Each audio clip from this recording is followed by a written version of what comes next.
আসসালামু আলাইকুম ভাই বোন বন্ধুগণ, আপনাদেরকে আজকে একটা স্পেশাল ব্লগ উপহার দেব।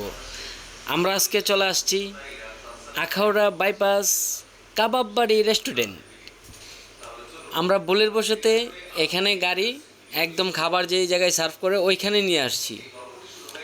তো একজন আইসা বলতেছে, ভাইয়া যেখানে তো গাড়ি পার্কিং করা যাবে না, এখানে স্পেস খুব কম, তার জন্য আপনারা দয়া করে একটু বাইরে গাড়িটা যদি রেখে আসতেন।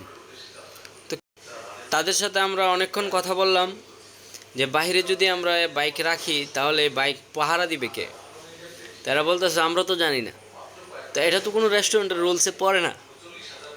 তো জিজ্ঞাসা করলাম বাইরে কি সিসি ক্যামেরা আছে? বলতেছে আস্তে আস্তে সবই হবে। তা আমরাও আস্তে আস্তে বাইরে চলে গেলাম, ওইখানে পার্কিং করলাম। পার্কিং কইরা দুই ভাই কথা বলতে বলতে ভিতরে চলে আসলাম। আইসা খাবারের মেনু নিয়ে দেখি তেমন কোনো কিছু নাই এখানে, যে আমরা ওরকম কিছু আশা করতে পারি না।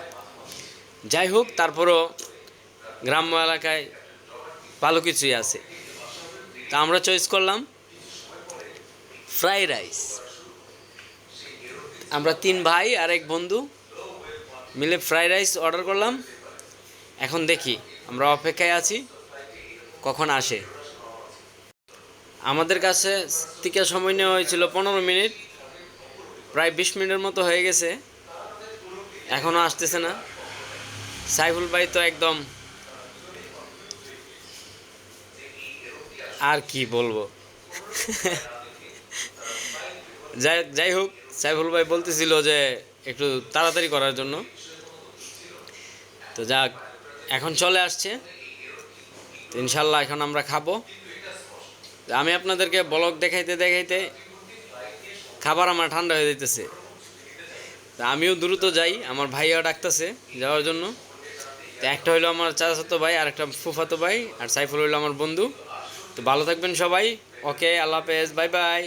আবার চলে আসবো নতুন কোনো ব্লগ নিয়ে, নতুন কোনো রেস্টুরেন্টে, আমাদেরই কোথাও।